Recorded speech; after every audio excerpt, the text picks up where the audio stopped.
பெரியோர்களே, தாய்மார்களே, வாக்காளர் பெருமக்களே, வருகிற 23 நடைபெறுகிற தமிழக சட்டமன்ற தேர்தலில் தேசிய ஜனநாயக கூட்டணியின் சார்பாக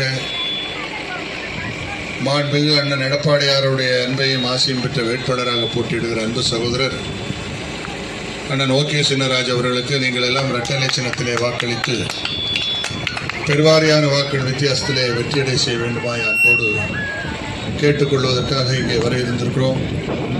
ஆகவே உங்களுடைய பொன்னான வாக்குகளை, விலை மதிக்க முடியாத வாக்குகளை அண்ணன் ஓகே சின்னராஜ் அவர்களுக்கு இரட்டை சின்னத்திலே வாக்களித்து பெருவாரியான வாக்குகள் வித்தியாசத்திலே வெற்றியடை செய்ய வேண்டுமாய் அன்போடு கேட்டுக்கொள்கிறேன். 5 ஆண்டு காலம் திராவிட முன்னேற்ற கழகத்தினுடைய ஆட்சி நடந்தது. எந்த விதமான வளர்ச்சி பணிகளும் செய்ய முடியவில்லை. ஏற்கனவே புரட்சித் தலைவர் எம்ஜிஆர் ஆட்சி காலத்திலும் அம்மா ஆட்சி காலத்திலும் கட்டப்பட்ட வீடுகள் மிகவும் பழுதடைந்த நிலையில் இருக்கிறது. அந்த வீடுகளெல்லாம் கட்டுவதற்கு நிதியை ஒதுக்கித்தர வேண்டும் என்று பலமுறை சட்டமன்றத்தில் பேசியும் அரசு அலுவலர்களை சந்தித்தும், ஆனால் அந்த வீடுகளை முழுமையாக எடுத்து கட்டுவதற்கு இந்த அரசு நிதி தரவில்லை. ஆகவே நான் உங்களிடத்திலே அன்போடு தெரிவித்துக் கொள்கிறேன்.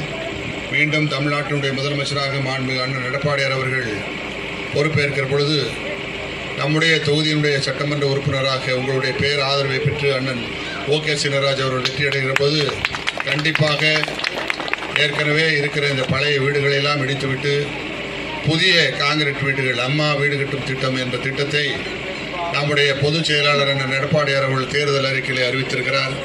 யார் யாருக்கு வீட்டுமனை பட்டா இல்லையோ, யார் யாருக்கு சொந்தமாக வீடுகள் இல்லையோ, அப்படிப்பட்டவர்களுக்கு அரசாங்கமே நிலத்தை கையகப்படுத்தி வீட்டுமனை பட்டா வழங்கி அம்மா வீடு திட்டத்தின் மூலமாக அனைவருக்கும் வீடுகள் கட்டித்தரப்படும் என்ற உத்தரவாதத்தை தேர்தல் அறிக்கையிலே நம்முடைய அண்ணன் எடப்பாடியார் அவர்கள் அறிவித்திருக்கிறார்கள்.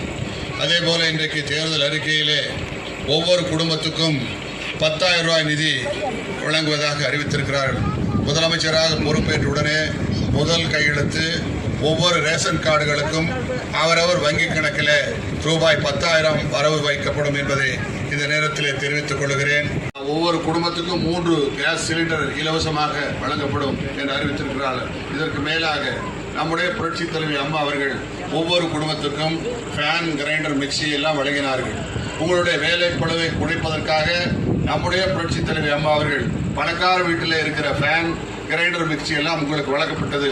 இன்றைக்கு அதற்கு மேலாக நம்முடைய மாண்புமிகு அண்ணன் எடப்பாடியார் அவர்கள் இன்றைக்கு ஃப்ரிட்ஜ் வழங்குகிற திட்டத்தை உங்களுக்கு அறிவித்திருக்கிறார்கள்.